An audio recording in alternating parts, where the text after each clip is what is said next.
Okay, welcome again to Wickerson Studios. I thought I would pay one more homage and probably more to Daniel Christev.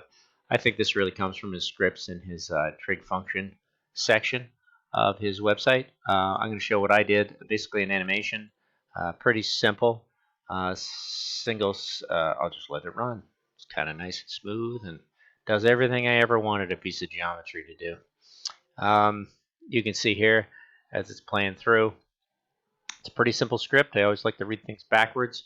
One thing I haven't done here is put on the display full names, which obviously botches up everything. We've got a nice extrusion, and we've got an ability to take that loft and extrude it in a variety of heights.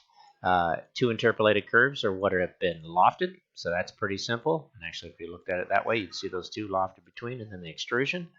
Points, definitely what I find interesting is see one that's flat, and doesn't have any action as we just move that in and out closer and away from the inside. But this one's actually got some jive, and it's got these two expression functions that Daniel Christev uses so well. Like I said, I like to use radians. He applies a range to it, a domain to it, radians again, and then our number sliders. So as we go into it and have a look at what this thing does as an object, I can start to push and pull its scale, and you can see the effects of that on sine. Which is just the magic of trig and the magic of everything. I love the geometries that are generated from here. I think of these as landscapes. I think of them something the Boolean union or Boolean difference from, just to achieve beautiful NURBS curves in the Rhino window. And once again, as I set it up, maybe I will make it become a little funky, and then we'll run the script one more time. On this number slider, animate, boom, and excuse me, double.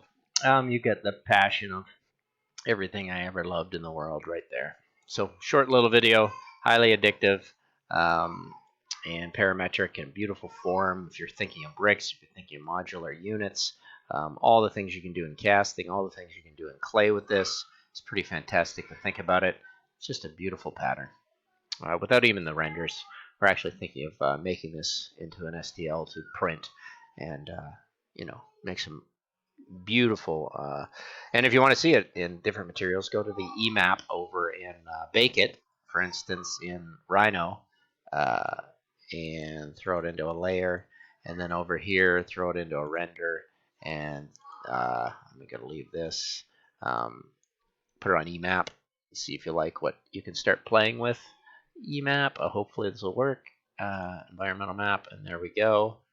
And now you get something that you can play with and see what it might look like in a metallic way.